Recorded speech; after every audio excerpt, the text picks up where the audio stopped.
ಕೊಡಪ್ಪ ಸರ್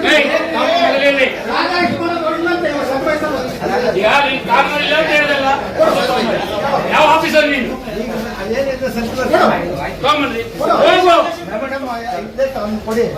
ರಾಷ್ಟ್ರಧ್ವಜ ಆರ್ಸಕ ನಮ್ಗೆಲ್ಲ ಇಲ್ಲ ಪಟ್ಟಣ ಪಂಚಾಯತ್ಗೆ ಅನ್ವಯಿಸಲ್ಲ ಅನ್ನೋದು ಕೊಡು ಕೊಡು ಅಷ್ಟೇ.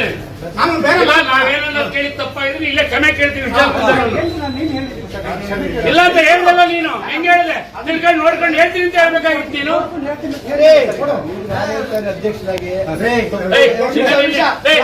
ತಪ್ಪಾಗಿದೆ ತಪ್ಪೇ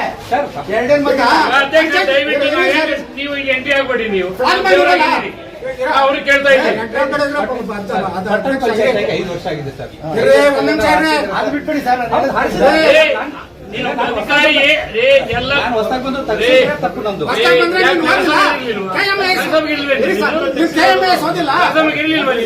ಬಂದಿದ್ರೆ KMS ಓದ್ಕೊಂಡು ಬಂದಿದ್ದೆ. KMS ಓದ್ಕೊಂಡು ಬಂದಿದ್ದೆ. ಓದಿದ್ರೆ ನಮ್ಗೆ ಆಗ್ತಿಲ್ಲ ಗೊತ್ತಿಲ್ಲ. ಹೊಸ್ತಾಗಿ ಬಂದಿದ್ರೆ ನಮಗೆ ಬೇರೆ ಪ್ರಶ್ನೆ ಬೇಡ. ನಮ್ಗೆ ಅನ್ವಯಿಸಲ್ಲ ರಾಷ್ಟ್ರಧ್ವಜ ಸಂಸ್ಕೃತಿ ನಮ್ಗೆ ಅನ್ವಯಿಸಲ್ಲ ಅಂತ ಕೊಡು.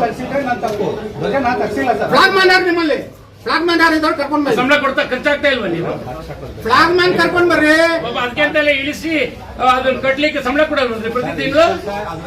ನೋಡಿ ಫ್ಲಾಗ್ ಮ್ಯಾನ್ ಕರ್ಸಿ. ಅವ್ನು ಲೋಪ ಅವನ್ ಬೇಡ. ಇಷ್ಟೇ ನಾವು ನಿಮ್ಮಲ್ಲಿ ಕೇಳೋದು. ನೀವೇನ್ ಹೇಳಿದ್ರಿ? ಪಟ್ಟಣ ಪಂಚಾಯತ್ ಅಲ್ಲಿ ಅನ್ವಯಿಸಲ್ಲ ಅಂತ ಹೇಳಿದಿರಿ. ಕೊಡಿ, ಇದೇ ಕಾನೂನು ಇದೆ ಅಂದ್ರೆ ತಂದು ಕೊಡು. ನಾನು ಏನು ಮಾತಾಡೋದು ಏನು ಇದ್ರೆ ನೀನು ಕ್ಷಮೆ ಕೇಳ್ತೀವಿ. ಎಲ್ಲರ ಮುಂದೆ ನಾನು ಕ್ಷಮೆ ಕೇಳುತ್ತೀನಿ.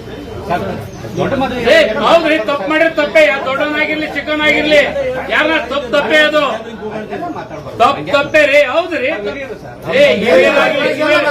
ಸ್ವಾಮಿ ಸ್ಪೆಷಲ್ ಆಗಿ ಹುಟ್ಟಿರಲ್ಲ. ಎಲ್ಲ ಅಲ್ಲೇ ಬರೋದು ಅಲ್ಲಿಗೆ ಹೋಗೋದು. ಏನ್ ಆದೇಶ ಐತ ತಗೊಂಡು ಬಾಪ. ನೀವೇನ್ ಹೇಳಿದ್ರೆ ಇದೇ ಅಂತ ಹೇಳಿದ್ರೆ ತಂದು ತೋರ್ಸಪ್ಪ. ಇಲ್ಲೇ ಎಲ್ಲರ ಮುಂದೆ ನಿನ್ನೆ ನಾವು ಮಾತಾಡಿ ಶೇವ್ ಮಾಡಿದ್ದೀವಿ. ನಾವು ಕ್ಷಮೆ ಕೇಳ್ಬಿಡ್ತೀವಿ ಇಲ್ಲಿ.